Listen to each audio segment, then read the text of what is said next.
We're live. Welcome to another episode of Routes Unknown. It looks like people actually manually muted themselves. I hope that actually came over properly, the intro video. I don't know if it did or didn't. I hope that y'all actually saw it. Dude, it almost blew my headphones out. Okay, I'm so sorry about that. I'll have to figure out how to... It wasn't a you problem, it was a me having the volume up too loud problem. Well, I was worried because I was like, because I didn't get a chance to resample the audio levels on it. So, because I used the built-in, I didn't know this, but Windows has a built-in video editor. That's what I used because I don't have money. But this is Routes Unknown. I am RPGHour, your keeper. I forget what they specifically titled this. Yeah. But let's go ahead and go around and have everybody introduce themselves and their characters. Where are we starting again? Is it me? No. With you. It is me. Hi. Hello. I am Rainy Keys, she, her, and I am playing Agnes Wolf, also she, her. A professional. Yep, that's her playbook, and that's me.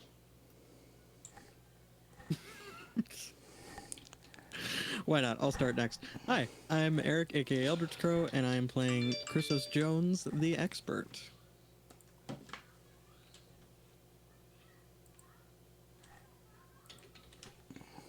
I think it's me next. Hi, I'm Fox. I am playing Polaris, the Divine. I'll go next. Hi, I'm Morgan. I use they, them pronouns and she, her interchangeably. I am playing Natalia Fuentes, she, her, and that is the Crooked Playbook.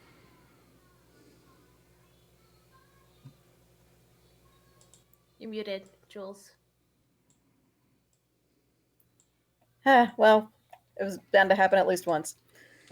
Hi, my name is Jules. My pronouns are she, her. I'm playing Theo, who is a spell slinger, according to that's his playbook, and his pronouns are he, him.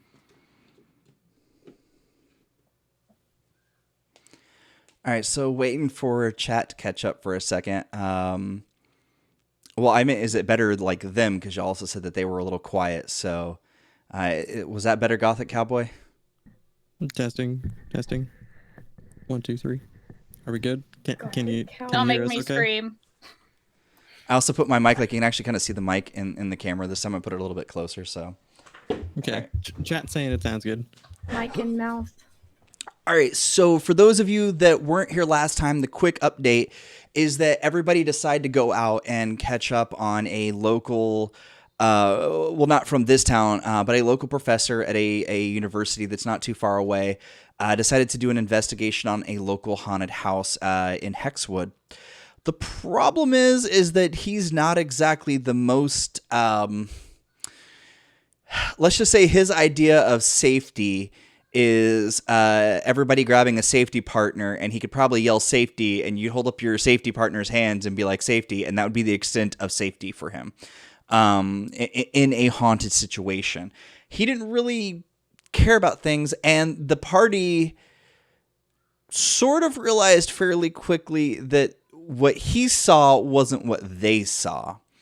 And they kind of ran into a very, very haunted house in which things were ready to harm them. And at the very end of things, a organization kind of came out of nowhere. They are the UN UPRD, which is the Unexplained or Paranormal Research and Determined I put that up here just so that I could read it correctly. Determined. Their department, it was created specifically so that the UN can go into other nations and handle things, and they are basically the nuclear option if there is a nuclear option for supernatural stuff, because they send in like there's multiple priests of different religions, pagan folks. There's people with, magical artifacts. Like, they literally just send them in, and they decimated the situation. Yeah, and somebody also decided to use a shotgun against a grandma ghost. So She started it. only technically. I mean, and so everybody had a fairly non-eventful drive to the tea house. The tea house is a local establishment that everybody is kind of associated with. They arrived and were instantly greeted by agents of the UN standing outside, as well as some agents of the FBI who are part of a paranormal investigation unit. And they kind of ushered everybody in, and outside of the folks that are here, is also a local. The FBI would probably label him as a ne'er-do-well, but he is also he's also speaking to them very friendly, but they also at all times basically position themselves between him and any objects on themselves. When I say objects, they don't just have firearms. They've got things that look like religious artifacts and magical artifacts, and they position themselves, they turn their bodies to basically be a barricade between him and those objects that are on themselves. The matron of the tea house is there, and she instantly gets to work on your favorite drinks and brings those over as you're seated. There is a makeshift projector in one corner, and there is a very stuffy gentleman who looks probably like he was pulled out of a movie as the bad guy. Just has that very air of him. There's nothing that is being said, even though other people are laughing, has caused him to laugh. He just doesn't laugh for whatever reason. And so I'm going to let everybody describe their drink right quick, their character's preferred drink, and then we are going to get into his fun little speech.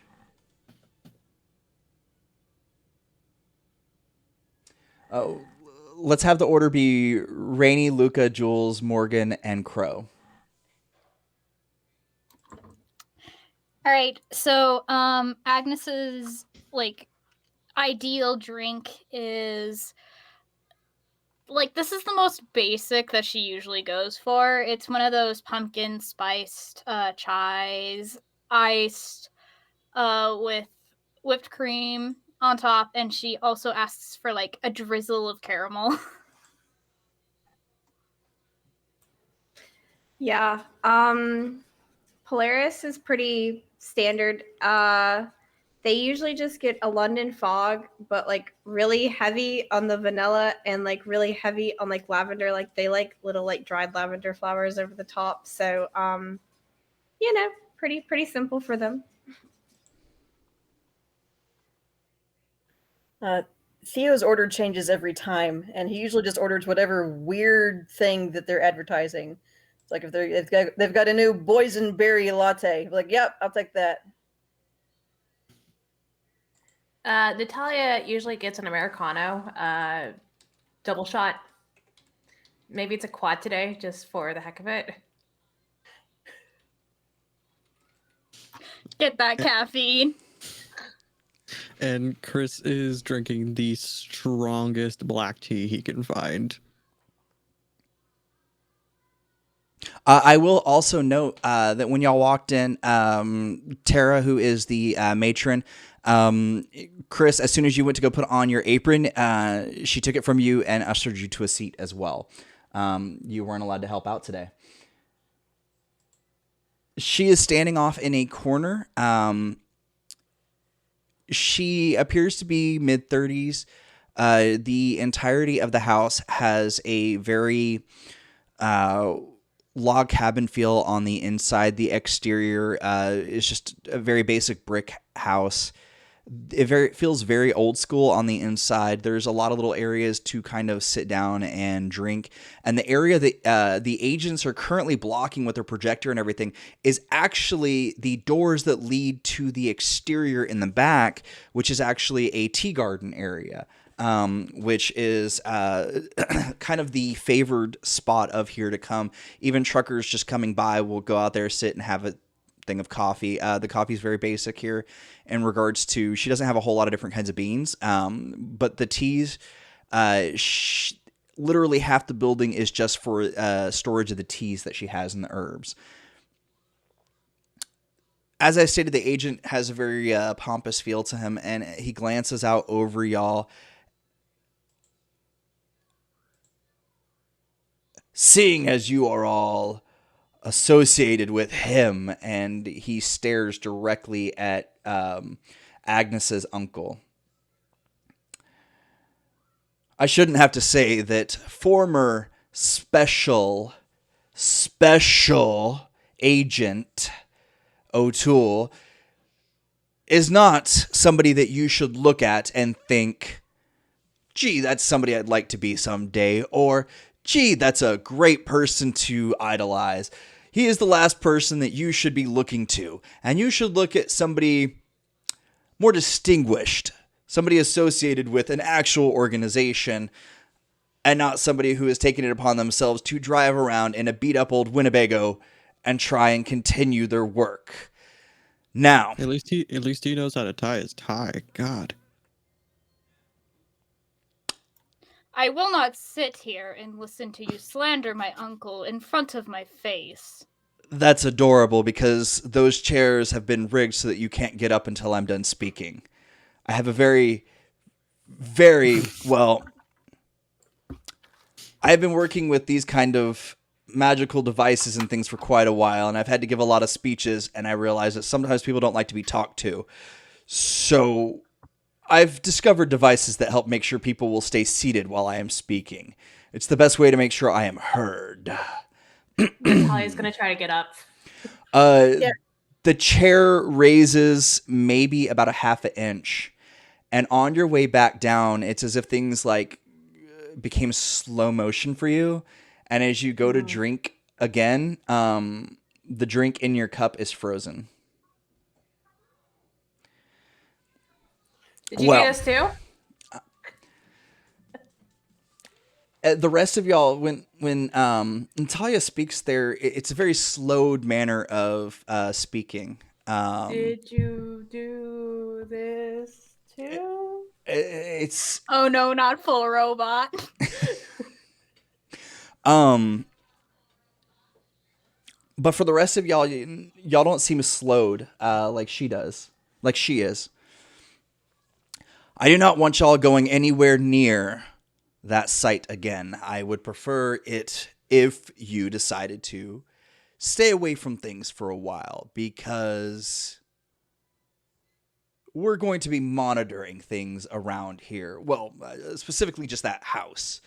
We don't really notice anything else strange in this town as of yet, and we want to keep it that way. And by the way, the agents are kind of glancing around, and they do look past Tara and Polaris when they say this, but they don't like stop, and you don't feel like they're like looking at y'all when they say this. Like they literally do appear to believe that there is nothing else strange in this town, even with all of y'all in this room. As they should. Any more activity shall be handled by our agents, and we do believe that you should not go anywhere near where that house used to be. And, until further notice, we will be sticking some of our agents around here. We have decided that the best places for this is the gas station on the way south out of town. Natalia, that kind of strikes with you. That's your favorite gas station. How dare you go to Luckies. Can we use Bucky's in this world? I'm just gonna go with Bucky's. Fuck it. Hopefully they don't. Hopefully they don't sue us. I'll go with Lucky's. Hold on. Listen, it's a gas station. You're gonna like just say any like this is the U.S. There are so many gas stations. A parody of one is the actual name of another.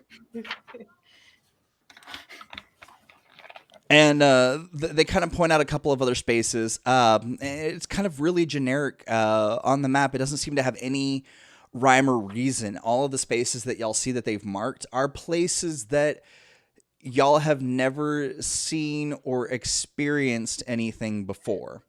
They picked the public pool. They picked a rest stop on the north side of town, which is right outside of the national park entrance.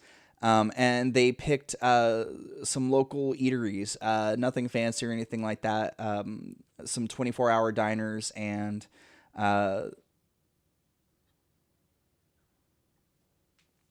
was that place called? Oh no, I didn't save it to this one. And the barbecue joint as well. None of those places have shown any kind of supernatural activity, so the fact that they're placing them there, it just seems to be the places where a lot of people are going to be coming and going, which would be an easy way to gather information on people. It seems to be just the ease of information. He drones on for about another 20 minutes, basically just repeating himself over and over again. And they kind of pick up some devices, clean everything up. Slightly uncomfortably, there's younger agents that come over and they grab devices out from underneath your chairs, and you feel a disconnect from the chair. And the device that they have in their hands, it's about the size of a baseball if it was cut in half, but it looks like it's a lot of little gears and stuff like that. Basically one of those puzzles that if you line everything up correctly, it pops open. Outside of that,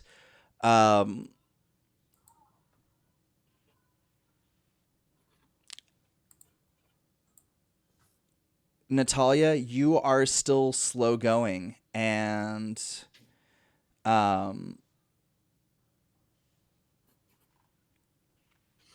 think I'm gonna just for the heck of it, I want to see how far I could throw my cup at them. Just because everything's slow on my end, I'm just gonna hurl my frozen quad Americano at them. You are so slow on the uptake that not only have they already left the building, but they've already pulled out of the parking lot in the slowest manner that they possibly could have when you finally throw the cup against the wall. Does it go in?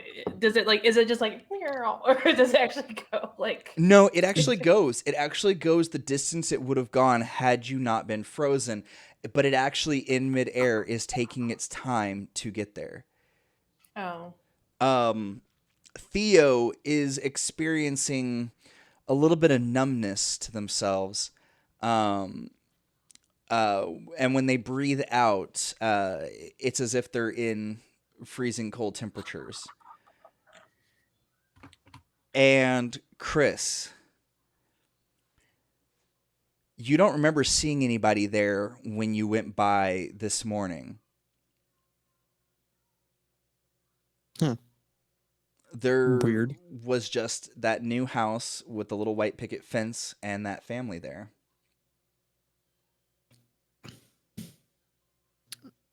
All right.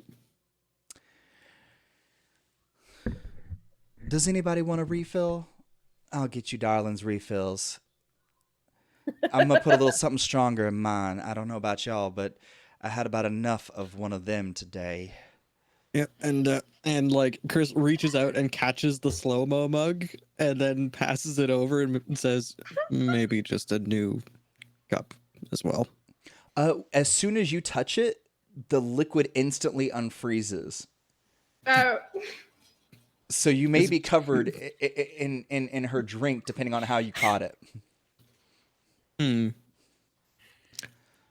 That's interesting. I feel like he would try not to fuck this up and totally would. So he would go for the catch and he'd catch it and the mug would be fine.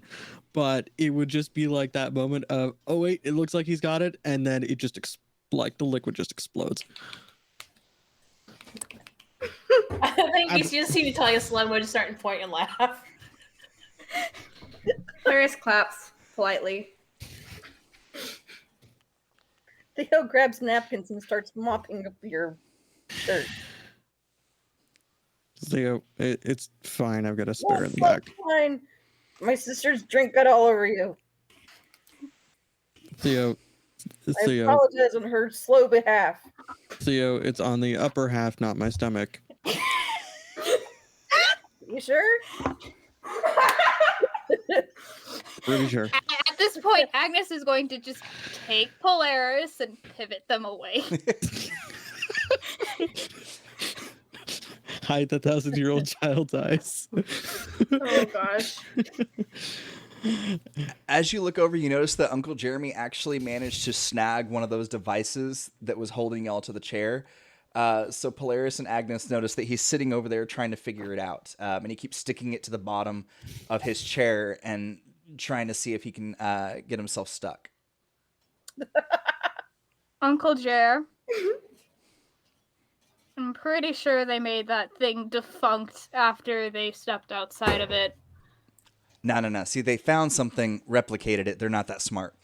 So it's going to have whatever functionality it had, maybe a little bit less, but it's not going to be improved. Trust me on this. Trust me. I've got this. Yep. Whatever you say, Uncle Jer. Whatever you say. Please Chris don't tell is me you're just putting like- this on my report. Oh. I think I got it.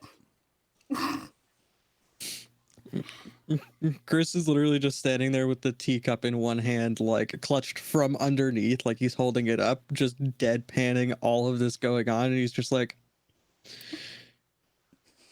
I'm gonna go change. And then he just puts the bug down on the table and like walks off. As soon as you reach the back, hanging on the hooks near the doors where the aprons are, is also a fresh set of clothes for you. Thanks, Auntie T. Appreciate it. Well, you know I know everything that goes on here. I'm just wondering what's going on with her, because, well, her and her brother, they're both... How to put this? They're filled with ice. Yeah. Can we Actually, do we overhear that? Or is that just to Chris? That is just to Chris. Okay. so RPG. Two questions. Would he have encountered any of this during his time in the service? Like anything like this? Would they have been working on an earlier prototype of it or something like that? Just so he could put a name to what it might be? Or would he know of any of it through one of his two libraries, do you think? I'm trying to remember. Who did you serve with? He was in the Marines, but we have him down as going through some undefined paranormal bullshit while he was in the service. Oh, no, that's right. No. Basically, the training that you would have interacted with would have been more of... you would have been a detachment of the UN. You would have interacted more with the UN directly. The devices that he used came from FBI boxes. So he's more of somebody, even though he has the UN everything on, everything else that he was interacting with and doing was FBI based. So now what you would have been more doing is you would have seen the people that like busted in the house. Like that's the kind of stuff that you did only elsewhere. Yeah, gotcha.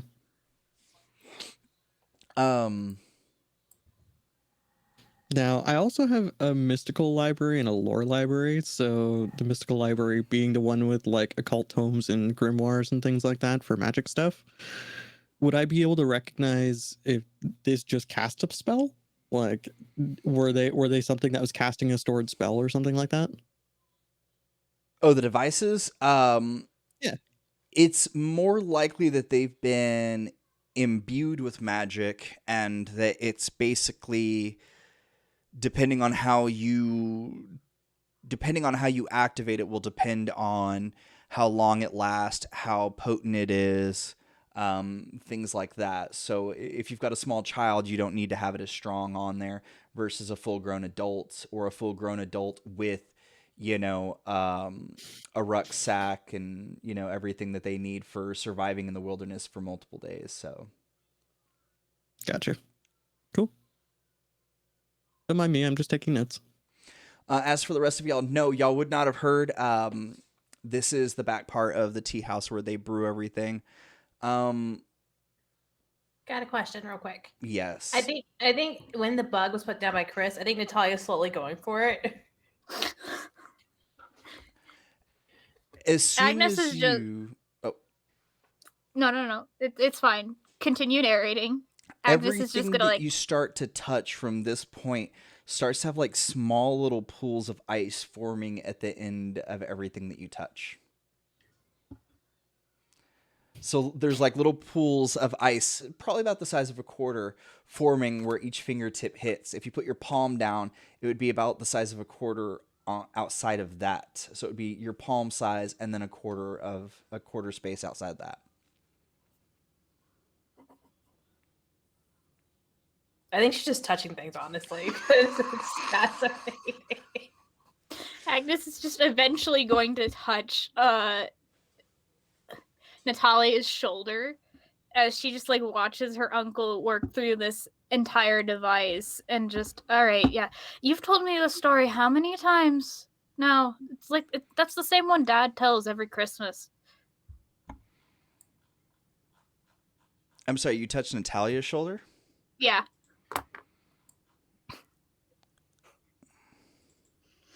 Trying to keep her from touching her stuff.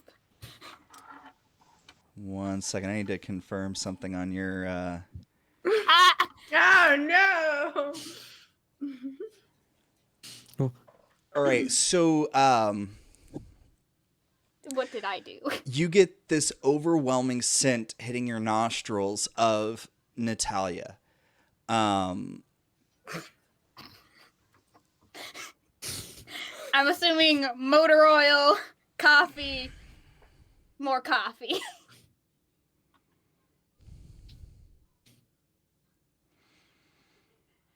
Oh, sorry, I misread something. No. Your body goes rigid. For everyone else, it's as if she's just touched an electrical fence.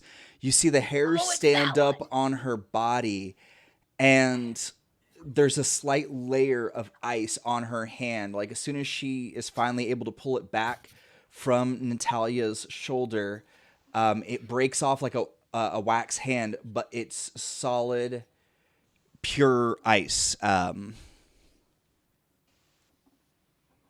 Whoa. Okay. Oh no! Hey, Natalia, do you think this has something to do with those leaves that we found on the way here? You mean this? And she's gonna go into her hoodie pocket. Oh, that's right. You put some in your pocket. And, Okay, so Natalia and I were on our way here, and we saw this bush, and we pulled over because it's like 70 degrees outside right now, but this bush was covered in ice, and it was like the leaves itself were made of ice. So she grabbed some of the leaves off of it, and I ate one, and that's what she's pulling out of her pocket right now. It was probably a mistake to eat the leaf. As a reminder, it was actually the entirety of the farm was this way. All of the blueberry bushes were covered in. The leaves were ice shaped. Where the ice was shaped as the leaves and the berries on every single bushel. Yeah, the whole place. I thought that we weren't supposed to eat strange foliage. Well, probably not. No. At at this point, Agnes is just like shaking her hand because of that whole entire like electric fence feeling is just still in there, and it's just And your skin tone is your hand is just bright red as if you've just touched like ice, like just hit that almost freezing point, played in snow without gloves type thing. Your hand looks exactly like that, but you don't have that cold feeling on your body anymore. It's still just the electrical zap feeling. I'd like to call some shenaniganery here. it's because It's Faye shenaniganery. well, no. In the background, as Theo is like just finishing his sentence, he would catch a glimpse just as the door to the back closes of Chris completely shirtless changing shirts. And it would I assume it's going to wreak havoc with him going forward, but it's just slight little glimpse, and then he comes out fully changed after that, like 2 minutes later, and he just says, Natalia, you saw a farm of frozen berries and things and decided it was a good idea to take them. I didn't eat though. Should I eat it? No. And as he says no, there's a like ice steamy breath coming out. No, because apparently this happens.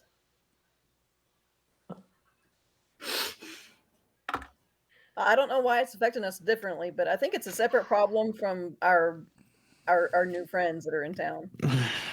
Hey, I'm just Auntie gonna does- hand it to Chris, just like. Okay. Auntie T, you got anything for apparently ice magic? Well, I don't know that I have a way to counteract this. Not all magics interact. Just like not all real religions can take each other out. I mean, it's... She goes in the back and comes out with a cup of tea, and it's piping hot, and she starts like wafting it over Natalia. And you see like the level of the liquid in the tea is slowly going down as she's doing this. And Natalia is completely covered in a fog. And it kind of starts to like move around her and swirl. And then it dissipates, and she starts reading the tea leaves at the bottom. Well, based on the tea leaves and the way that it kind of centered itself, it almost looked like it was muscles and veins, and I'm pretty sure she's allowed ice magic to seep into her by touching that leaf. And I don't know where this ice magic comes from. I don't recognize its signature, so I could recommend some things, but you may have to go back to the source and bring me more. I need... Well, if I heard correctly, I'm going to need part of that tree. Someone's going to have to chop part of one of those bushels off for me. I can do that. I'm already affected, so, you know. Natalia, you would be very slow at it. Yes, child.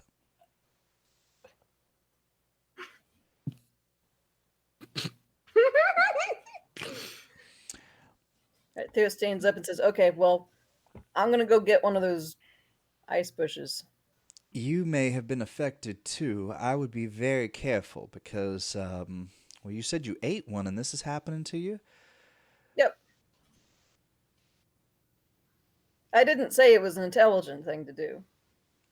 Yes, but I have a feeling that there's a chance that the reason it's affecting y'all differently is one of y'all has an inclination towards magic, and the other one of y'all, well, doesn't. She looks at Natalia when she says that. Natalia's slowly going for a nose goes not it situation. Okay, fine. Yeah, I'm kind of have a thing that happens.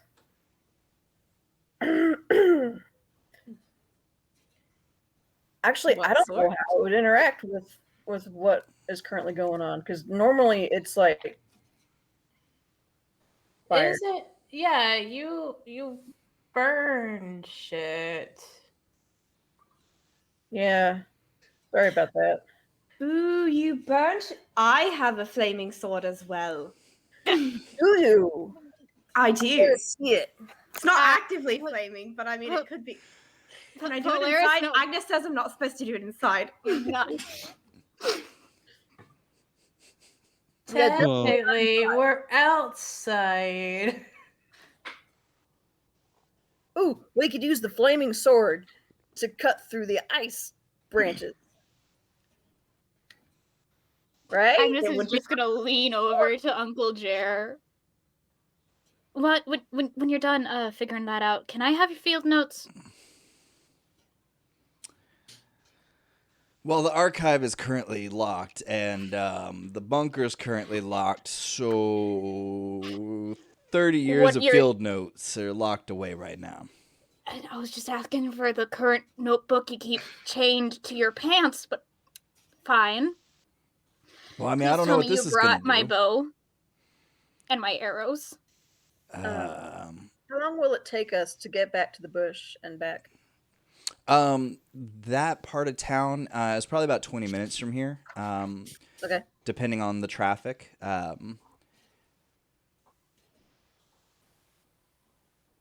Well, 20 minutes to get there with the current level of traffic that is normal at this time of day. And then 20 minutes to get back. All right. Well, you'll have to go up the road a little ways until you get to a U-turn, so probably more closely to 25 minutes, unless you want to go around the other way on the loop and circle back, and that's more like 22. All right. Thank you, Waze.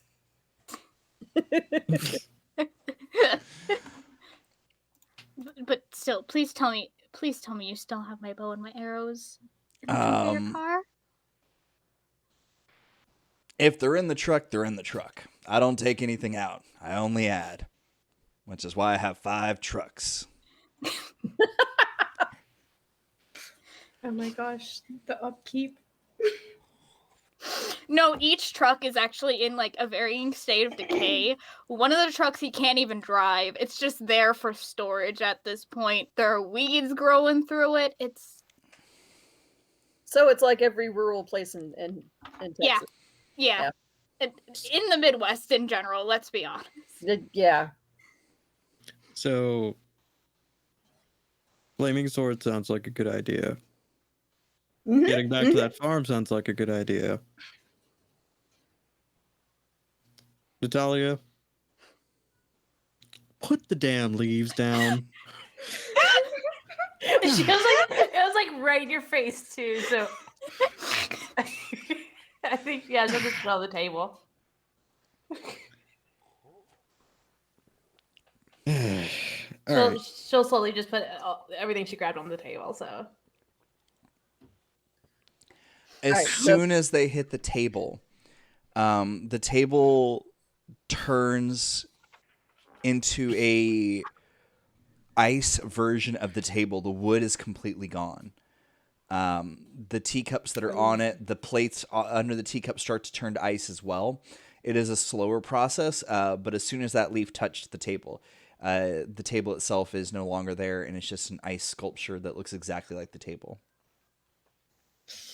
Well, do That- I have superpowers?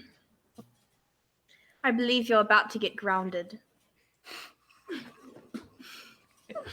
Natalia, why is it always you that finds the weird leaves? It wasn't just me.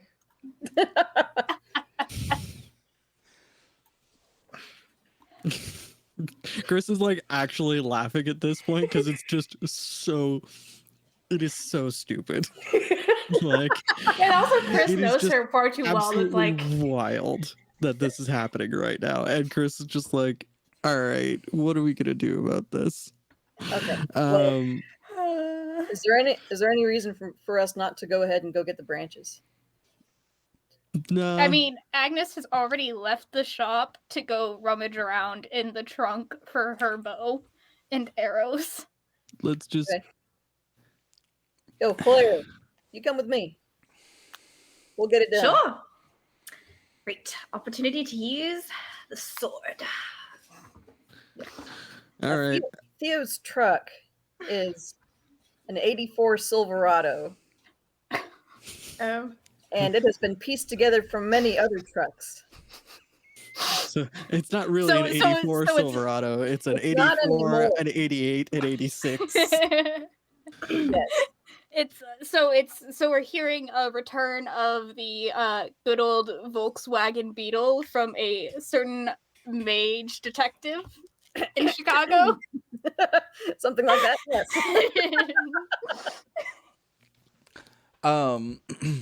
So the truck that your uncle has driven here today is an extended cab. So there are technically 5 seats in it.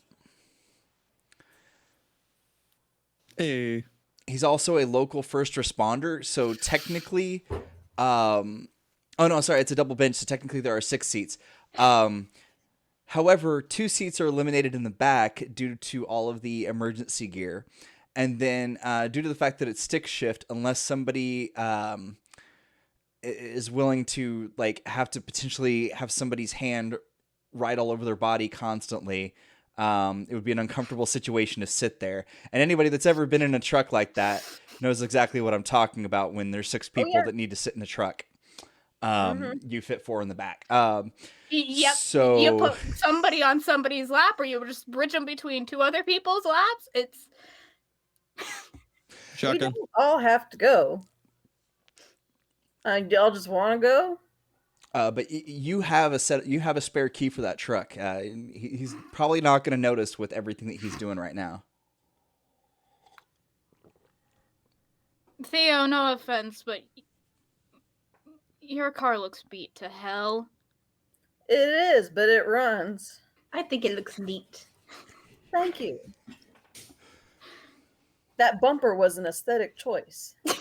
You are like talking though to Polaris, who's wearing like at least 4 different shawls of black that doesn't quite match. So like they're like, oh, the truck looks like me. Oh, If everybody's starting to leave, I think Natalia's gonna look to Chris like, "Hey, wait for me." Carry I mean, me. who are we taking? Like, which car are we taking? Because we've got Bookmobile, a tiny car that Agnes came in on with Polaris. Porque To no make los sure- tres? To make sure that Natalia doesn't accidentally like pass on the ice magic to him the way she was doing to a bunch of objects and stuff. And Agnes, because Agnes actually touched her. Yeah, he just goes into the back and grabs the fridge cart and says, "Stand on this," and pulls her out on a fridge cart. And he's wearing some of his aunt's like big, thick gardening gloves too, for when she deals with like the roses and things that she keeps for some of the teas. I get on the cart. So there's just this image of him wheeling Natalia out from around back on a fridge cart, slightly tilted. She's riding on the trolley. Like any theater child would. All right, so can we fit everybody in your uncle's truck? Yeah, but somebody's gonna have to get a real good, real quick with having another person just in full contact the entire ride, and my stick shift skills leave a little bit to be desired. I But could it's my drive car. stick shift. With the current state of everything, you'll have to have 2 people huddled in the back seat and 3 in the front to fit everybody in your uncle's, unless you take out the emergency stuff. Or you can take multiple vehicles. How about we just take multiple vehicles? I Okay. would like to Vehicles. point out that I am very tall, so I need a lot of space. It's true. All right, so how about me and Polaris in one, and Natalia and everybody else in the other one? Sounds good. Yay! What I feel like Chris is just gonna like will her into the bed of the truck and just like lay her down I was considering it. I was just gonna, bungee cords and away we go. So, Natalia, the leaf that you put on the table, was that the only leaf that you took from the bush? Okay. Yeah, I think she just took everything out of her pockets and laid it on the table. Okay. As soon as y'all arrive to the farm, there's quite a few people here already. They're all locals. There's, everybody's kind of got their cell phones out. They're taking pictures. They're looking at things. Everybody is just completely baffled. But the thing that you do notice is that the front gates are still locked. This is a pick-your-own blueberry farm. And it's already time to be open to let people come through and pick all the blueberries. And it's just rows and rows and rows of just ice berries. There's no blueberries left anywhere. And there's probably about a good 15 people milling around, multiple vehicles. And it's pretty much every single person that you see is somebody that one of y'all, sans Polaris, has met at one time or another, growing up here or coming to visit their uncle here.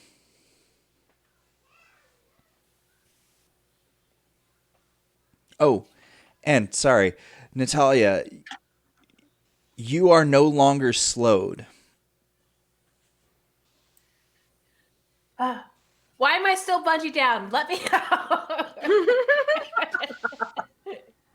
Sorry, had to make sure you wouldn't rattle around too much.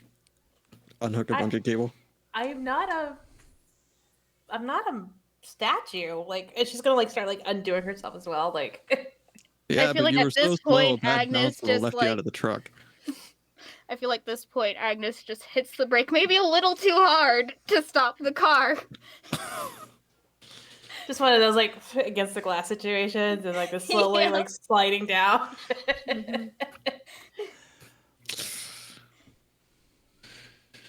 Brake check.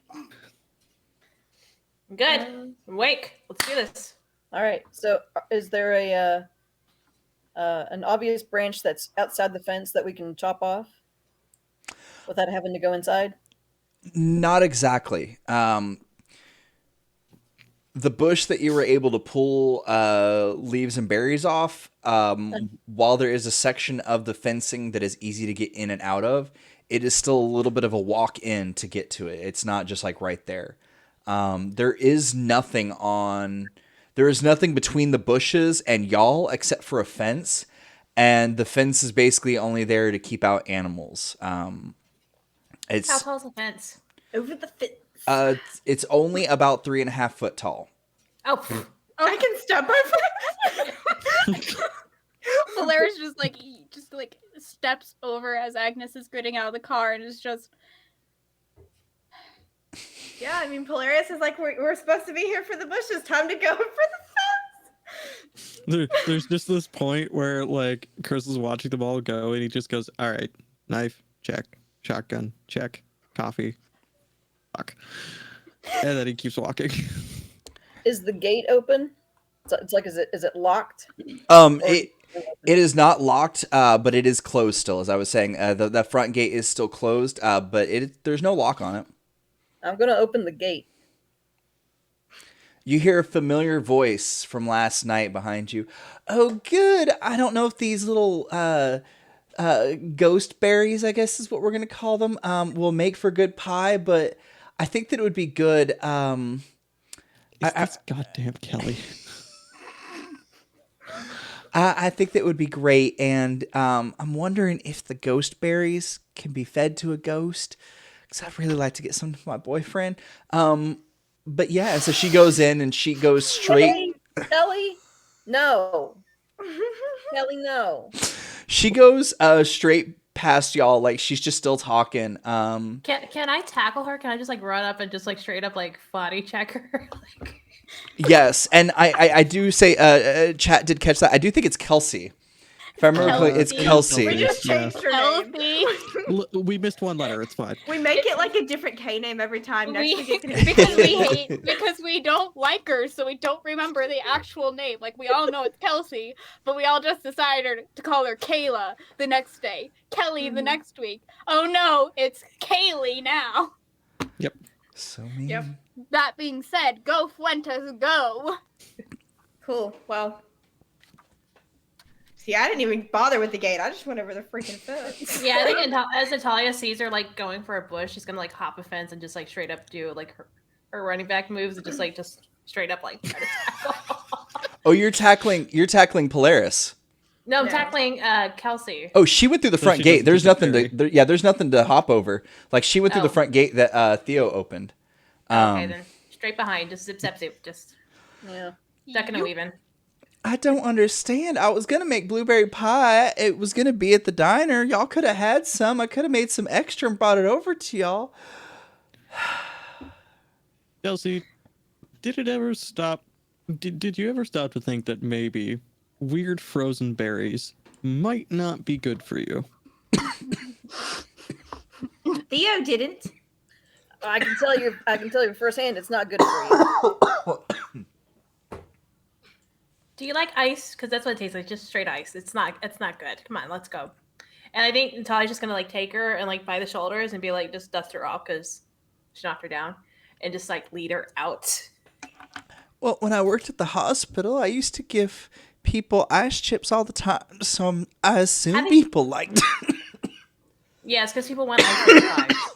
That's just exactly what they want. Ice pie.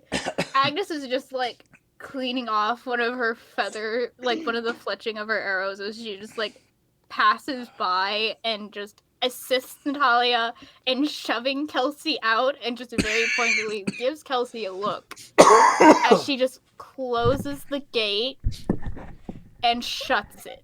Like she turns, like she locks it, actively locks the gate. We all just have a habit of closing doors in Kelsey's face. We really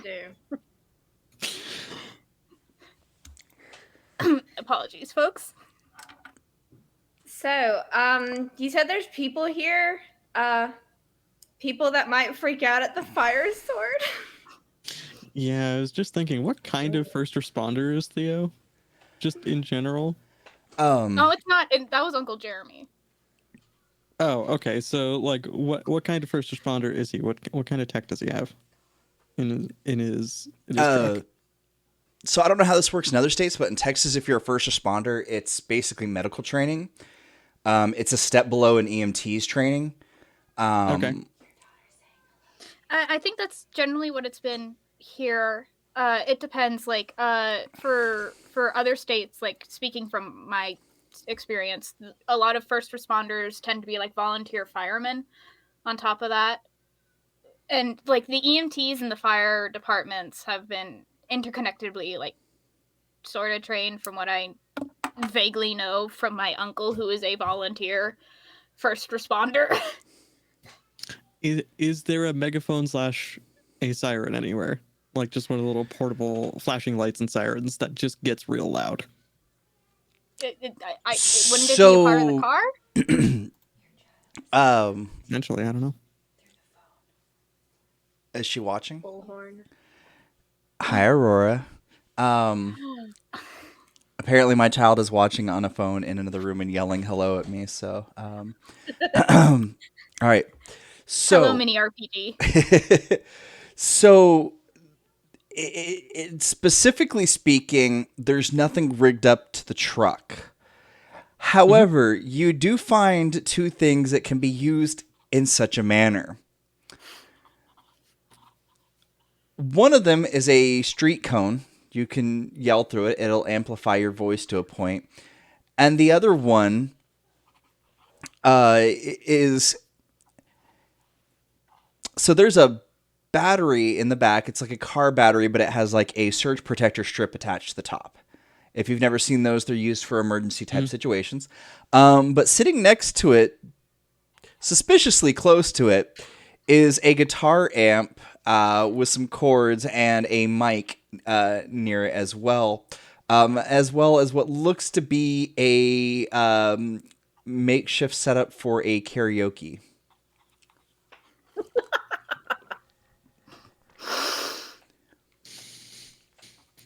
This is gonna hurt the musician in me. I would like to. Well, Chris is going to grab the amp and the battery, set them both up so that he can run the amp for a second, grab the mic and plug it in, and just go for a big, screaming, loud bit of feedback to get everybody's attention.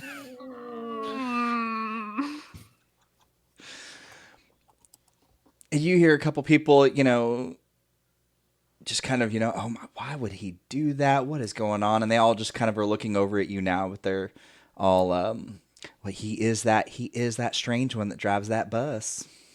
And then I just pull the mic back and I speak into the amp and I just say, so folks, we need you all to start clearing out. I just got word that wildlife control and poison control are both on their way and they aren't going to want to deal with y'all by the time they get here. So leave whatever you grabbed and get the hell out. Earl, grab the kids. You know him. He's one of those book smart people. We need to get out of here right now. There's a family on the outside that like immediately start like picking up grabbing, and a lot of people seem to be following suit. You notice the person that she yelled at, that she called Earl, is strange enough. That's Evan from the local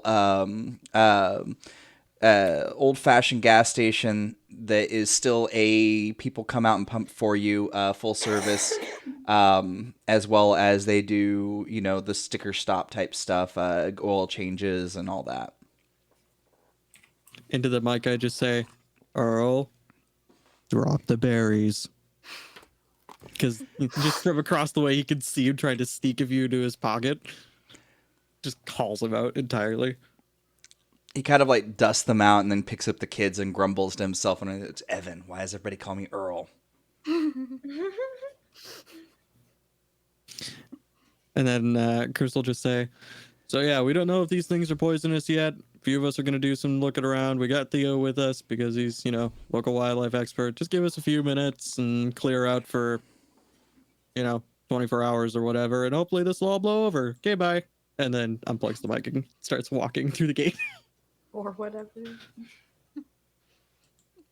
I'm going to say to Natalia, I think this is the first time somebody has said, we have Theo with us as a good thing. I'm going to take true. A sign it's very of personal, true. I'm going to take it as a sign of personal growth. I mean, I would just take it as a compliment for now and not really growth. A sign of personal growth. Each breath is a puff of steam. His breath.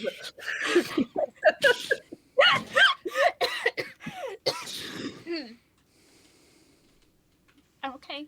Wow. Is there Yeah. a house on the farm, like, or is it just like farmland? No. So the as I was saying, so Kelsey was heading towards the building that's directly here. It's an old farmhouse that's been converted into a sort of packaging plant and storefront. That's where you get your basket to go pick the berries, and then you bring it back, and they package the berries for you to take home. There is technically a house here that some of y'all more familiar with this side of town would know. If you go to the dirt road nearby and go up behind all of the bushes, they live on the backside. This was the original home for this part of the farmland, but it just became too much to kind of upkeep for home life. I think Natalia's going to the business center or whatever it's called. Okay. By the time Chris is just gonna look at Natalia and just say, "Leave the registers alone." Just double fingers all the way. But okay, just birds. She's walking by. So by the point that Natalia reaches the building, y'all are the only ones left around. Everyone else has kind of dispersed at this point. Sword time. Sword time. Yep. So listen, Polaris. I've already touched the stuff, so let me do the touching of the branches. I'll hold it, and you cut them. Great. Yeah, Polaris kind of like parts like their, little fabric situation they've got over the sheath of their sword. And pulls out their sword. It's like, a kind of a cool like black sword kind of speckled with light, but as soon as they're like really gripping it, it just lights up with this blue fire. Yes. Sword time. Yeah. You're able to cut a branch very easily. You do notice, though, that the flame itself didn't do anything. It went out as soon as it touched a leaf. So your sword was still able to cut, but specifically speaking, the fire had nothing to do with it. Right. While all that is going on, Natalia, as you're going inside the building, it's a staleness as you open the door, as if it's a middle of summer, 90 degrees outside, and nobody's been running the AC. Ugh. I think she's gonna stand there and just like look in. And can I do my weird move? My trust. I have a trust your gut move. Yes. That is from the... Is that from the More Weirdness? Yes. Mm-hmm.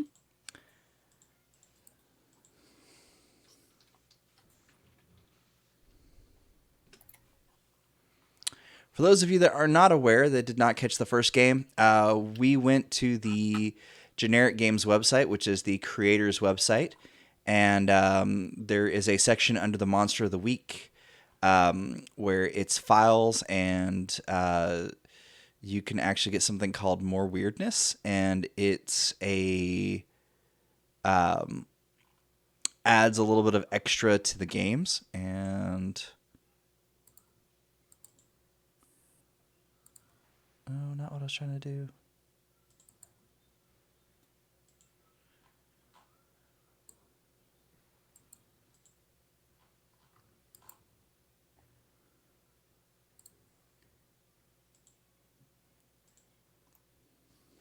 But the More Weirdness actually replaces the Use Magic.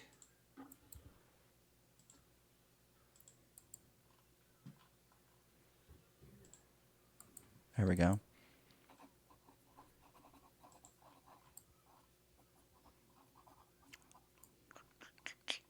Let me know when you've rolled. Oh, you may roll. Okay. I can do that now. That's a 9. Oh, that's some good stuff. That's the goods.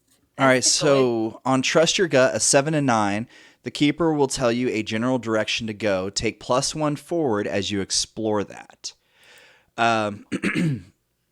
So as you look into this building, you notice that the outside dimensions are much larger than this main room, but you don't see doors to kind of suggest another area. As you're kind of looking, though, you do see that the wood doesn't fully line up on the wall behind the counter, and that there could potentially be something there. Outside of that, the door that is marked for restrooms is on that same wall, but the area that would be for restrooms would not cover the rest of what would be that building, unless they just have the largest restrooms that could rival even Bucky's or Lucky's. Sorry, They can never rival Lucky's. How dare you even assume this? Yeah, I think she's gonna hop over the counter and start tapping the walls and just trying to like figure things out. It doesn't take long. It's not. It looks like it's meant to be hidden from people who are just coming in to get their berries. It doesn't look like it's meant to be like hidden. You do find a door latch, and as soon as you open it, on the other side is a hallway that leads to 4 rooms. You can see 4 doors down this hallway, and one of them is obviously a door for a walk-in freezer or fridge. All right, I'm gonna shut it, and then I'm gonna go stick my head out, and I'm gonna just like look at them and try to see if I can see them where I am, and just kind of like wave them over. As soon as you stick your head out, you see the flaming sword come down onto the bush, and like the fire dissipates as soon as it hits the branch. And you see Theo carrying a branch back towards y'all's vehicles. Well,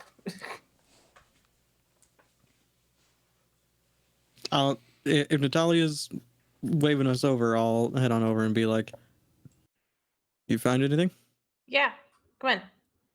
It stinks, just FYI. Just Agnes follows, and like at this point she's already fully kitted out, so she's got her bracer on, her fancy like fingerless glove that has only like 3 fingers, and the thumb and thumb and pinky aren't covered, and just her quiver is full of arrows.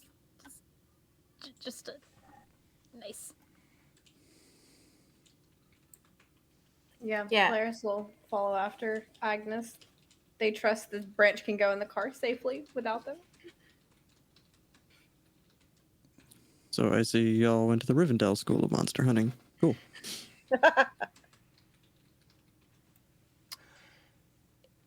yeah, I think once Natalia holds the door open and lets everybody in, and then once they get in, she's gonna hop back over the counter and find that latch and open up the back doors.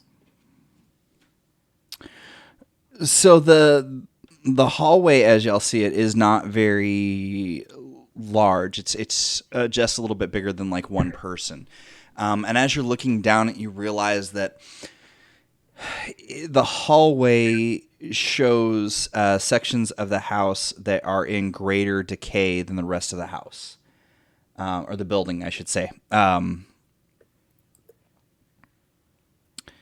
It's roughly the side of the house that so the left-hand side is much larger, and it's the side that has the fridge freezer.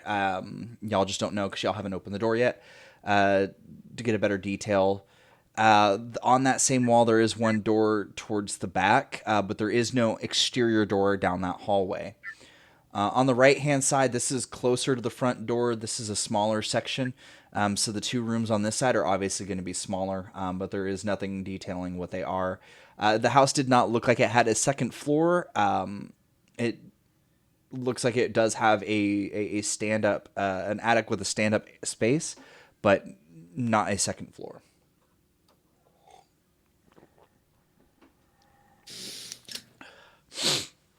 Yeah, flaming sword would be useful right about now, just so we can see. Ah, you wuss. Come on. It's fine. Just fill the wall. And she's just going to go in and just put her hand against the wall and just start making her way down.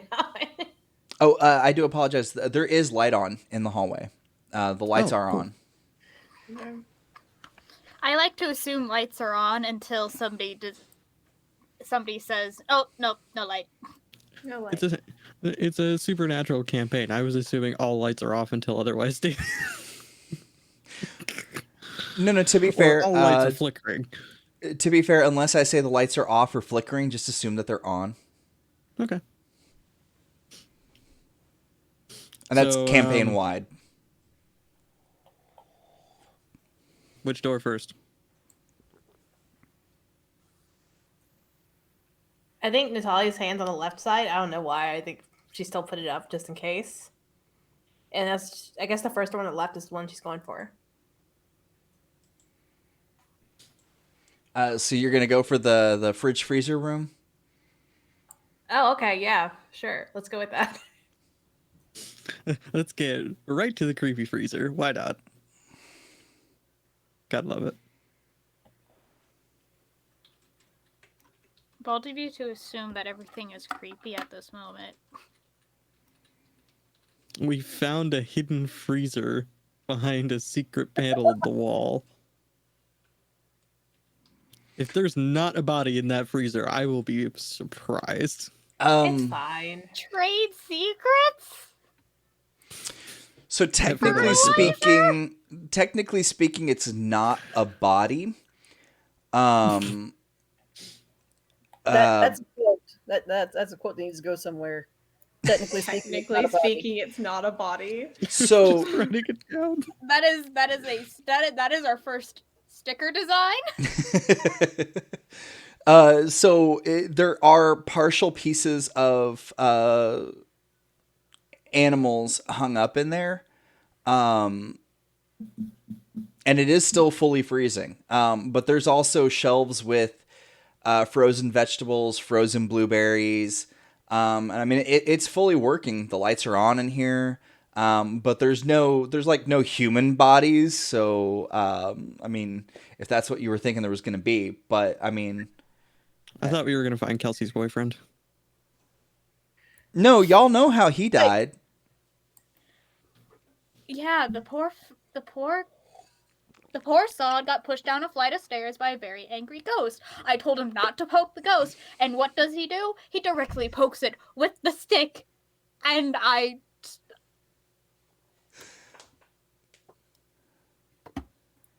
Listen, you don't piss off a poltergeist that's already pissed off. Especially when you're at the top of a staircase. A 40-flight staircase.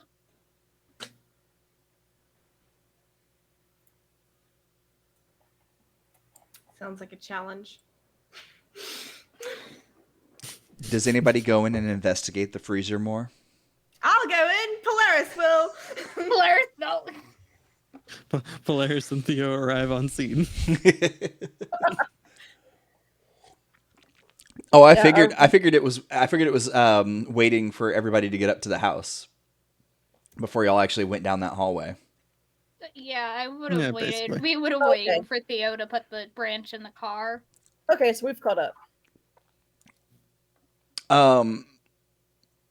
Polaris, you're a bit on the tall side. Yeah, Just a wee bit. just a little. So, as soon as you get over towards the backside, you realize that those meat hooks are a little more level with you than they are other people. They're not exactly up, so you have to be a little more careful. But it is kind of strange because there's just like, it looks kind of like the meat at the supermarket that y'all go to, but there's also like more to it. And it's just hanging in here in this freezer. And then on the other side, there's just a bunch of vegetables and fruit in plastic bins, frozen.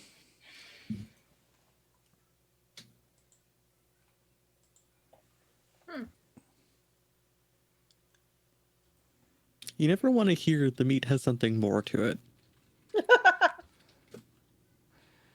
I just mean I for mean, somebody who's considering that only it's like it's an actual stripped carcass, not the prepped like cuts of meat. So Oh, yeah. you got the trash pieces still attached to the skeleton. Well, there's food in here. Yep, there is. Okay. So why is this gonna help us? Just a question. Well, it's just one of the 4 rooms we found behind a secret panel. If there's a secret panel in a building, it's got to be hiding something. Why would they have a freezer full of food behind a panel? Well, that may be a mystery that we don't get to answer. Let's check out the other rooms. Hey. To the next room. Do you go to the one Blair's across gonna be the in the hall, back. or do y'all go further down the hall? The one across the hall. So this is, like I said, a smaller room. The window side has been not exactly boarded up, but so much stuff has been pushed up against it that you can't see out that window. There is floor-to-ceiling bookcases, and there are filing cabinets stacked on top of filing cabinets. And from where you are and how much stuff is up against the walls, you don't know if they're properly secured to the walls. There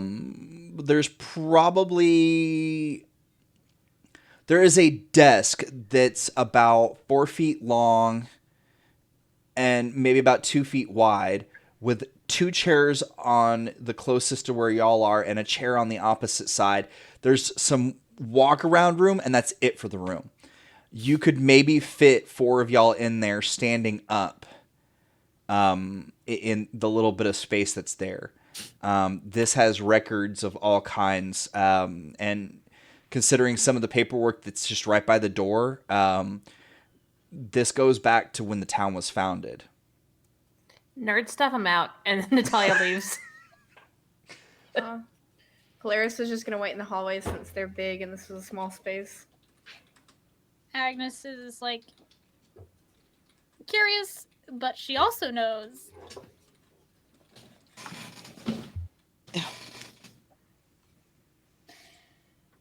Stealing files is directly against my probation, and just turns around and walks out. Someone else could do it. I can do it. No, Theo, let's not. What we stealing don't- things? And I think Natalia goes back in and just says, like, what do you want? Nat, can I call you Nat? I guess. The others you do, so.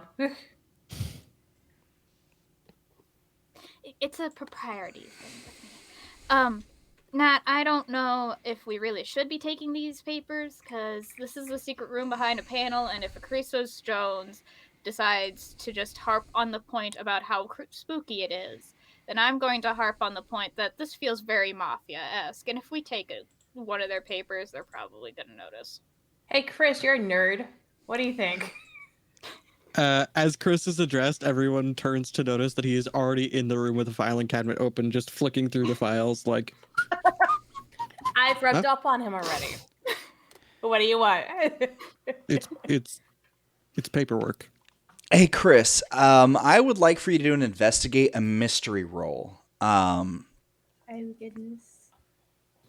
All right. So that's a roll plus sharp. Roll plus sharp, huh? Interesting.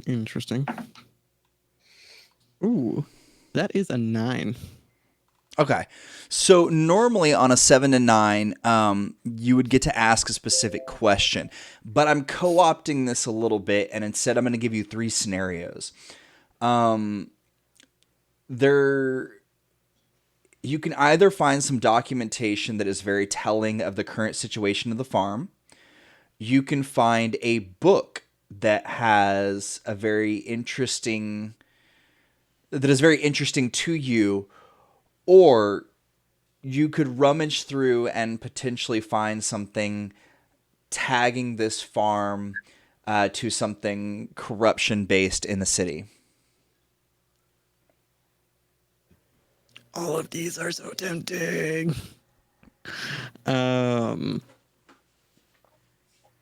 So I'm going to go through this as though he was moving through the room. I don't think he would reach a bookcase first. I think he'd reach a filing cabinet first, so it's most likely documents, not the book. In which case, he's probably going like most recent to least recent just to see if there's anything he can pick up on in like the most updated files. So I'd say like it's either going to be stuff on what's going on at the farm right now or the corruption documents, whichever one would be more like relevant time-wise. So whichever one had the most recent activity of the two.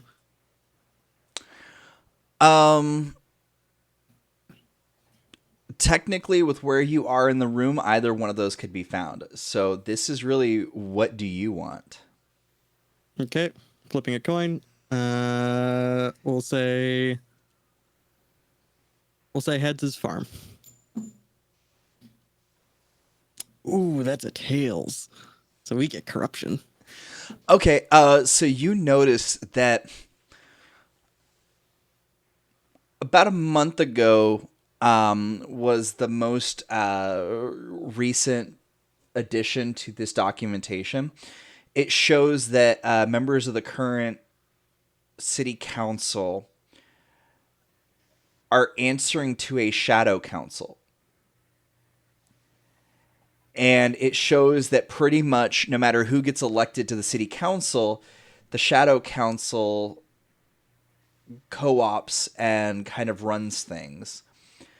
And as far as you can tell, it's not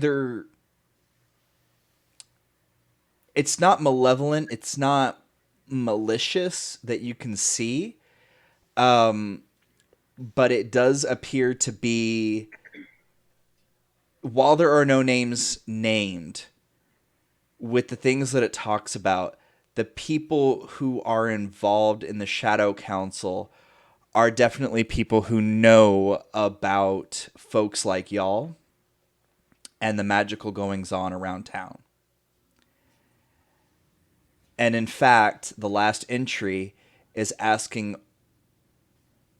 what is the next step to be done about y'all.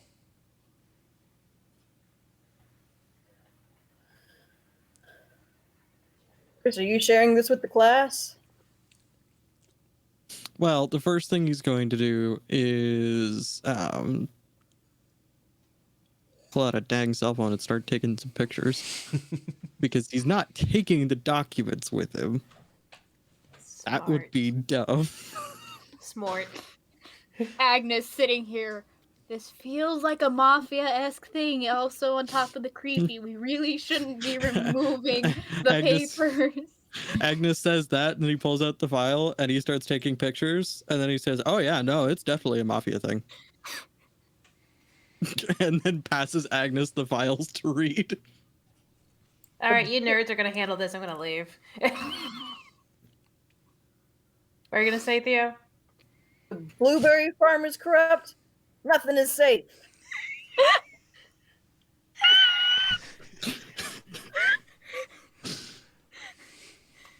Nothing has ever been safe. I feel like my dreams have been shattered. Very small, meager dreams. Of the blueberry farm, bro? Like, of somebody in this world not being a corrupt asshole. Oh, don't worry. There's probably still somebody like that somewhere on some small little island. I point to Polaris, slowly raising their hand. as Natalia's just pointing at them, like them. Oh, I suppose Technically, on this world, though. Well, that's a point in your favor. Let me bring out the notebook. But yes, Agnes will just sit here and study with Chris for a bit. Polaris, have we ever addressed the "where are you from" question with you? Oh my god, Theo, you can't just ask people where they're from. Jeez. Agnes just looks up from her papers. I'm technically in charge of this one, so please don't push. Because I will throw chairs. I'm not Well, I pushing. mean, are we asking where I'm from originally speaking, or are we asking where I'm from earthbound speaking? Natalia's just gonna go to the next room. She's like, I'm done with this. Okay, so the room that you go to, is it going to be the room on your left or the room on your right? I think I'm gonna keep going on the right. Okay. So as you open the door, there's a weird mark on the door frame. It's small and just ever so slightly glowing orange. Let's go. And it looks like a paw mark. It's almost like right where you would normally put your hand, as if when you're going into a room. I think she almost puts her hand there and then sees it and just puts it right above it. Okay. This room is the strangest room that y'all have seen so far. You have to step up to come into the room. The room opened into the door. The door opened into the hallway rather than opening into the room. And you have to step up, and you notice that there's a good bit in on both the side of the frame, the ceiling, and the floor. There's no access to windows, and the table and chairs in this room are all bolted down. On the table is an old polygraph. And the room smells like electricity. Hmm.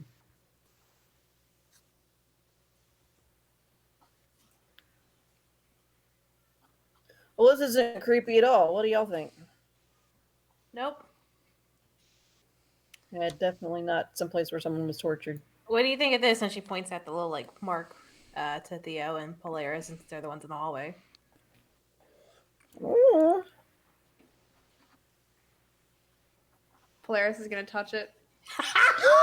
All right. Hold on. Where is... Yes, perfect. Rubbing off on the child. So Good. your brain becomes flooded for a moment. Your curiosity peaks. And I don't just mean in general. I mean at everything. Your level of curiosity goes Whoa. beyond your normal nature. You want to dig through people's belongings. You want to watch how people react to things. And you get the urge to wander off and explore on your own.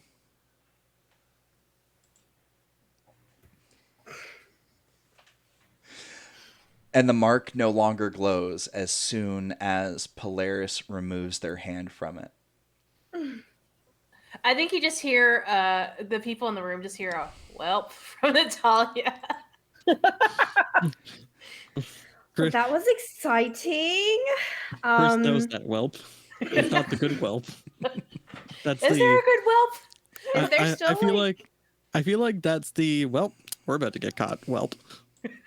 Is there still like a fourth room? This was like the third room, correct? Yeah. Oh, yeah, no, this is the third room. There is one more room across the hall. Okay. Yeah, Polaris is gonna go there. All right. Like, bolt. As soon as you go into this room, it's a very large room, and it looks like it is set up for specialty packaging, holiday packaging. It is a regular room that you would find at a place that packs fruit. I mean, that's all it is. It is just tons of area of packaging supplies and desks to package them at. It smells a lot like blueberries. Is there bubble wrap here? Yes, there is bubble wrap for shipping.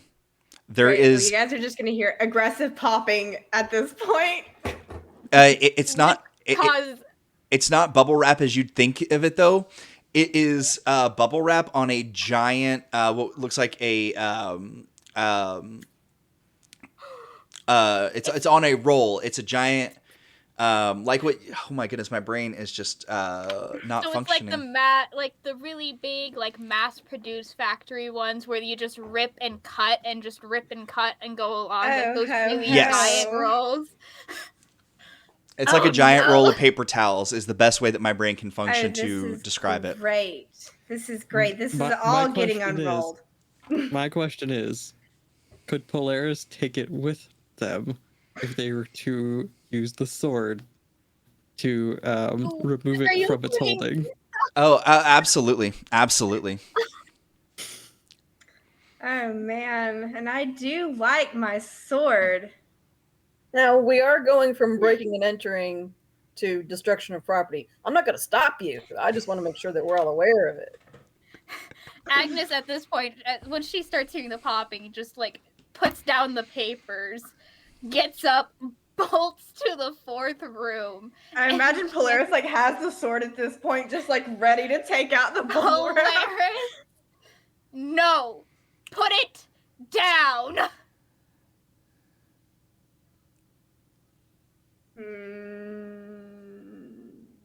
Polaris is gonna swing. The swing is down.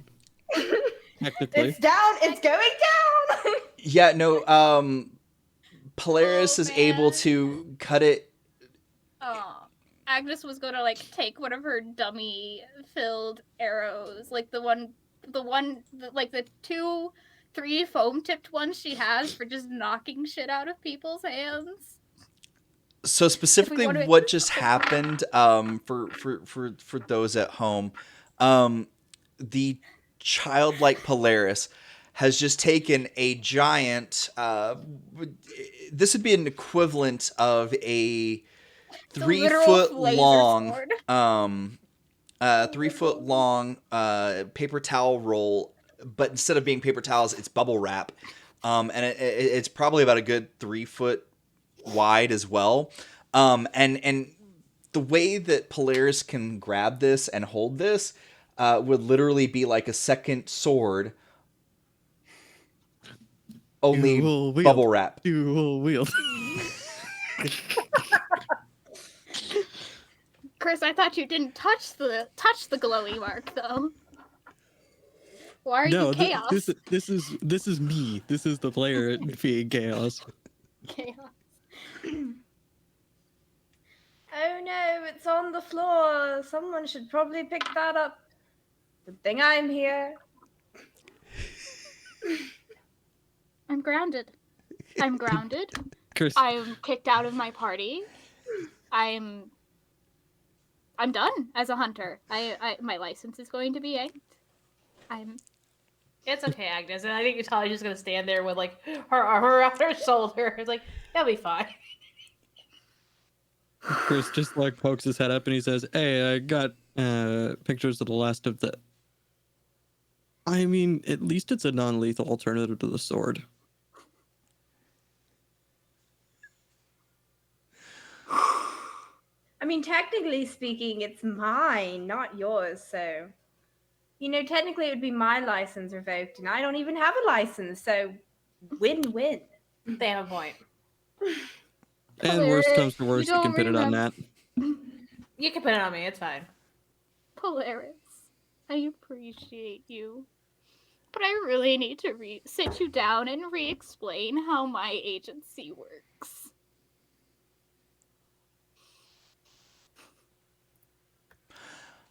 Yeah, so Polaris now has a giant thing of bubble wrap. Chris now has copies of some very interesting paperwork. I have a branch. You have a branch and a truck. Anything else y'all want to do in this building, or? Perhaps. We're already into B&E territory here. Is there anything like super weird about the polygraph, or does it seem to just be a normal polygraph in that room? Just a normal polygraph, like you'd have anywhere. It's old. It's why one is of that- the old models. Yeah, that is a weird thing to have to say. I've How instructed close those a to couple it do you times. get? And how do you investigate it? I think Natalia just sits down. She's like, look, you just sit on it. You just get strapped in, and I think she's gonna strap herself into it. Like, That doesn't seem like it's a good idea. Oh goodness. Okay, so as soon as Natalia does that,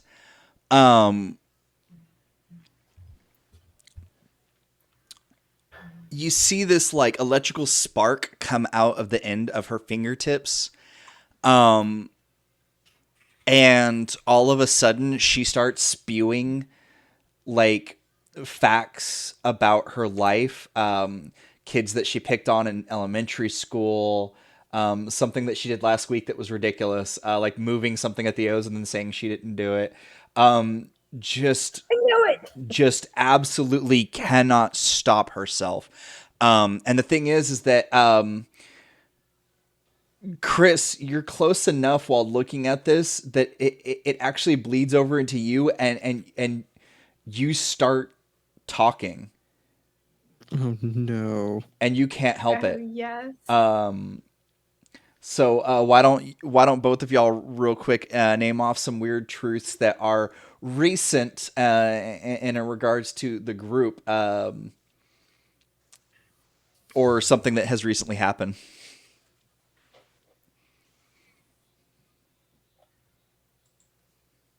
Oh dear. I'm gonna pull out the notebook so we can have a written record. Natalia stole a pair of Chris's shorts. She didn't have any clothes.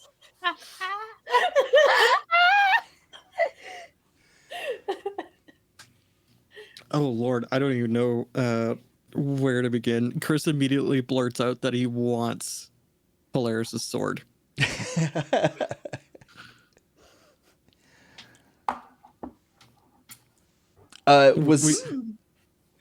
Did anybody else go in the room with them? I know Polaris is Agnes- chopping things Agnes aside. is standing at the doorway and has just pulled out the ancient coin and is about ready to just start a heads or tails flip and just goes, "All right, one of past me's. What the hell am I dealing with?" Because I would like to make a weird check All right. in the background of all this. Theo, did you go in the room with them to take a look at the polygraph, or did you stay outside the room? I did. Okay. So you also feel the inability to control it. What is a truth from you? Something that's happened recently. Let's see. Be the disaster by. Oh. Come on. Oh my god! Coffee shop early this morning. Do it. Okay. So to say true things, and the first thing that comes out of his mouth is, "I stole Mom's toilet paper last week." Oh, I knew that. I knew we were missing a roll. The next one is, "I really wish I could hook up with that one guy that does that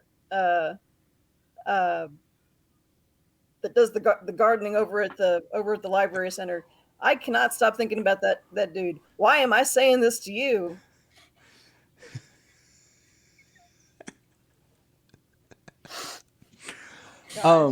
This is great. So I have yet to actually make my weird roll, by the way. I'm sorry. I just want to watch this unfold. Chris and Theo, you're able to catch yourselves before you reveal anything too damaging.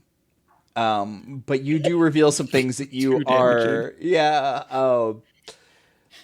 I mean, stealing Chris TP and revealed he's a this nerd. pepperoni and cheese. Okay, I'm gonna do something stupid. Can I do that? let me finish this one little bit. Oh, okay, Y'all feel that you're able to catch yourselves and stop that, but you do feel that it starts to ramp up in you the closer that you are to Natalia.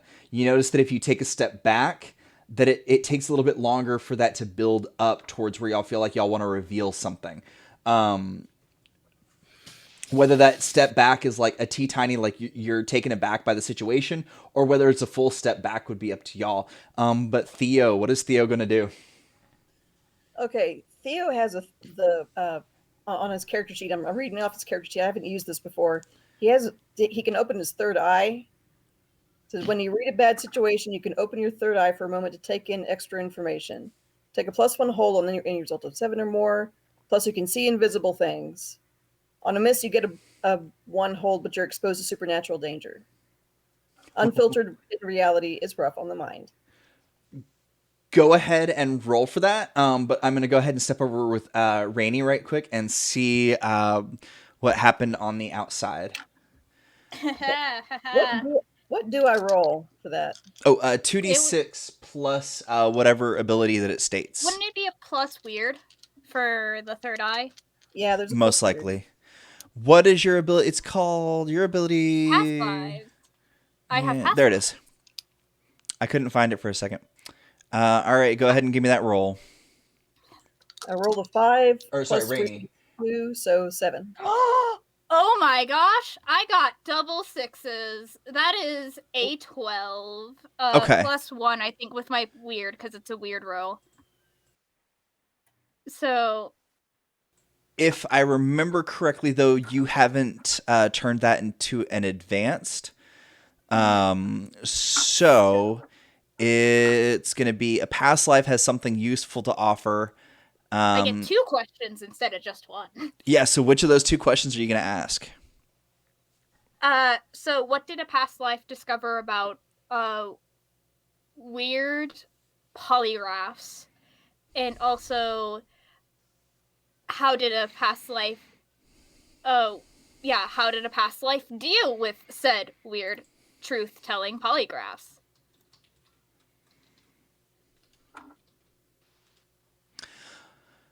So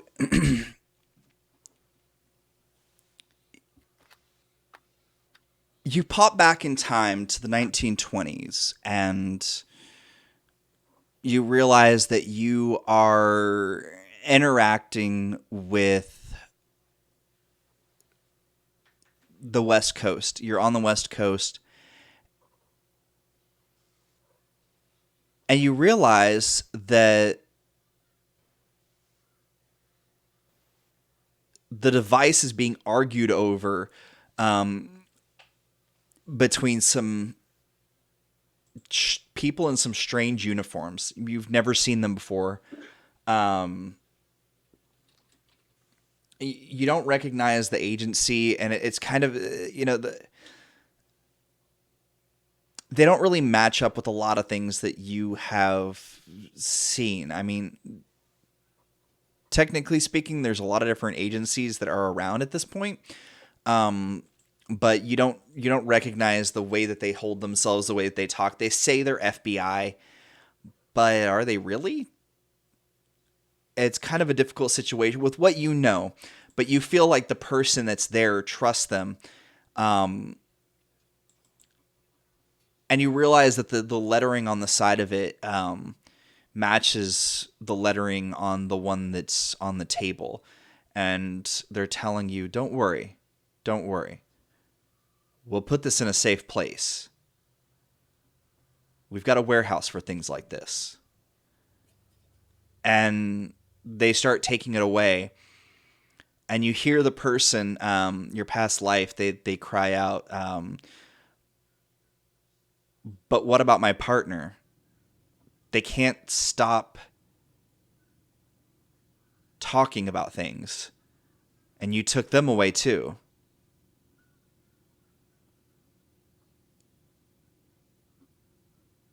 And they just keep walking. And you feel like the person being put in the back of the car is this person's partner. And they drive off, and they look down. You look down in your hands, and you realize that they're holding something. You're not quite sure what it is. And they say, well, at least they can't turn it on again without this. And you realize that the one sitting on the table has one of those. Specifically speaking, it's a capacitor, for those of you that are wondering what it is, that are more tech inclined. However, your past life didn't say what it was, and whether you know what a capacitor is or not is something up to you. And what was the other question again? How did a past life deal with it then? Oh. If that is the case. They disabled it by taking out that capacitor. Okay. And switching back over to, before you do anything, Go to our other weird, the third eye. The third eye. What does it say on your character sheet for that range of number? Because I don't have the specific playbooks up.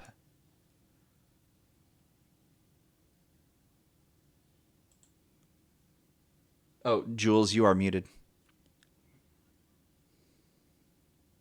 Inevitably. All right. It says, when you read a bad situation, you can open up your third eye for a moment to take in extra information.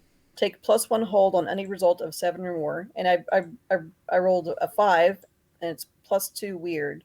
So that's a 7. Plus, you can see invisible things.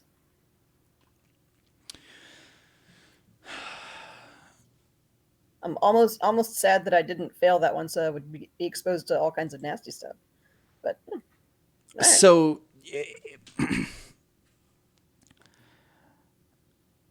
Have I made your job harder? kind of, I'm trying to figure out how to. If you're cool with it, I'd like to morph this into something else, just slightly that will still sort of fit under this.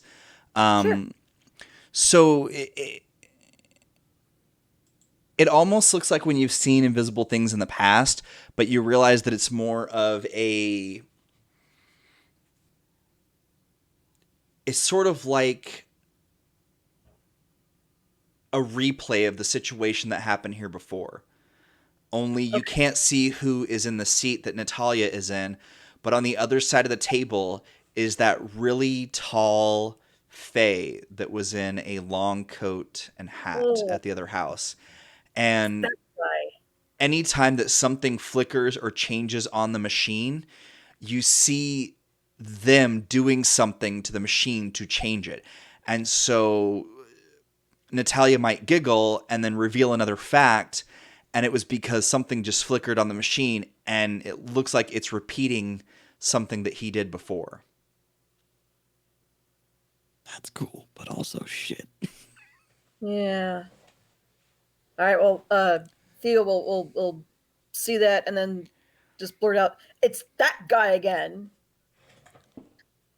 which will make no sense to anybody in the room.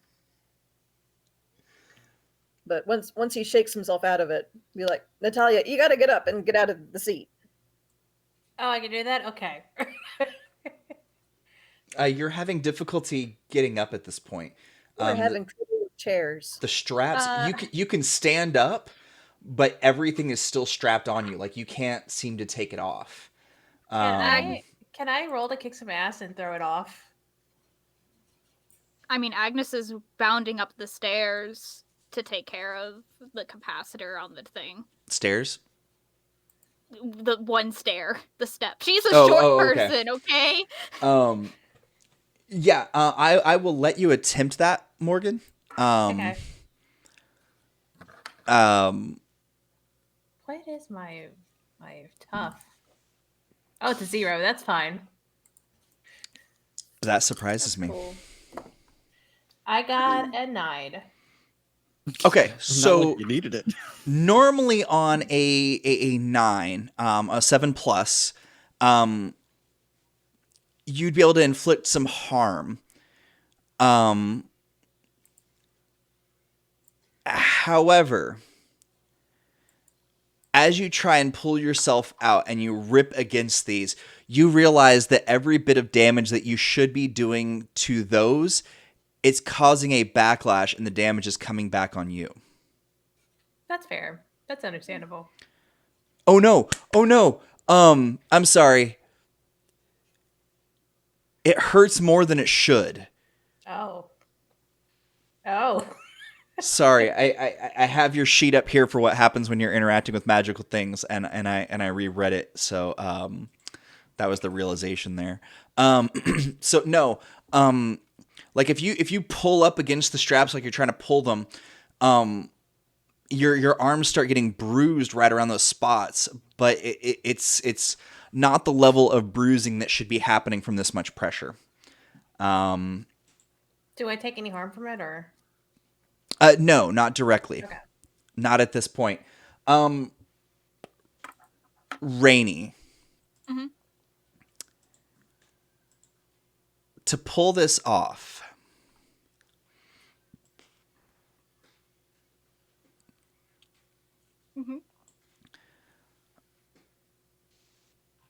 I'm going to let you choose between act under pressure, which is plus cool, or protect somebody, which is plus tough. We're going to go for the plus cool. I can tell you right there. That is my best stat. I also have one of my things is leave no one behind. So, but this is like a combat move. So I will act under pressure. Okay.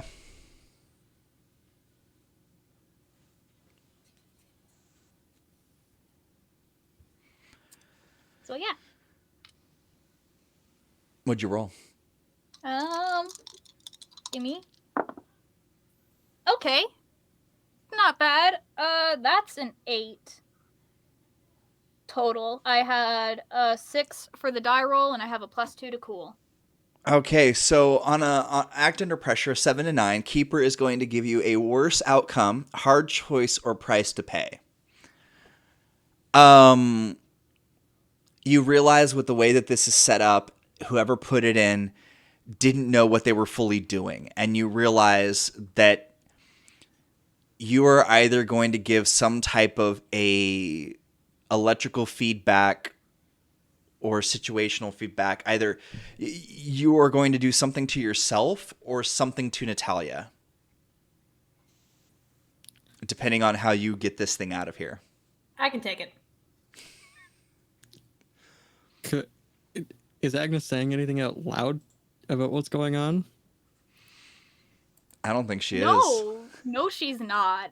So the one thing about Agnes is after she does the weird coin flip and just like shoves it, like I just want to, as quickly as I can, Agnes has taken the coin after it landed heads up, shoved it back into her pocket, yeeted herself up to the thing, and is just going to go for it. And I do not mind if it hits her for the feedback, but she is going to remove the capacitor the way she believes the past life taught her to. All right. So that's going to cause you the most feedback, which will. It's a choice, and she'd rather the harm come on her. So just like earlier in the tea shop, it's as if she has grabbed an electric fence as she rips this piece of the machinery off. She kind of flies back towards one of the walls and just kind of like shocks as the capacitor falls out of her hand. And for a moment, just for a moment, her eyes glow orange and a voice comes from her lips. Don't you want to find us? And she floats to the ground and wakes back up. And we'll end there for tonight. See y'all in 2 weeks. We will do reverse order. We are going to start with Crow, go to Morgan, go to Jules, go to Luca, go to Rainey, and then myself. We will do reverse order for everybody's little outros. I'm Eric, aka Eldritch Crow. You can find me pretty much anywhere on the internet at Eldritch Crow. You can also find me on Twitch, where I'll be streaming for RPG Hour, my own TTRPG on Sunday. Rainey is also a player, so she'll be joining us on Sunday as well, between 4 to 6 p.m. EST, and that'll be our second episode of Beacons of Calistri. Oh yes, my turn. Hey, I'm Morgan. I played Natalia. You can find me on all the socials at Serena Bezos. You can find me this Friday at Ryan Bolton playing a Teletype on All, which is the Chimera RPG. It's easier just to follow me on Twitter. I share a lot of things there. It's easier that way. Hi, my name is Jules, and I played Theo in Brutes Unknown. You can find me on Twitter at SQLPI. That's SQLPI. I'm a database administrator, and I also do writing and art and a whole bunch of other stuff, and it's all on Twitter. Cool. Hi, I'm Luca Fox. I play Polaris. You can find me on Twitter at Little Small Fox Straws. I am a full-time artist and writer. I'm currently actually producing my first RPG system with my own RPG partner. So you can find me here or follow me over on Twitter for art and news about that. Hi, I'm Rainey. Rainy Keys here on Twitch and at Rain Keys on Twitter. I do an amalgamation of things. I primarily art and game streaming, especially on my Twitch. As said before, I am a player on Beacons of Telestri, so you can find me there. And yeah,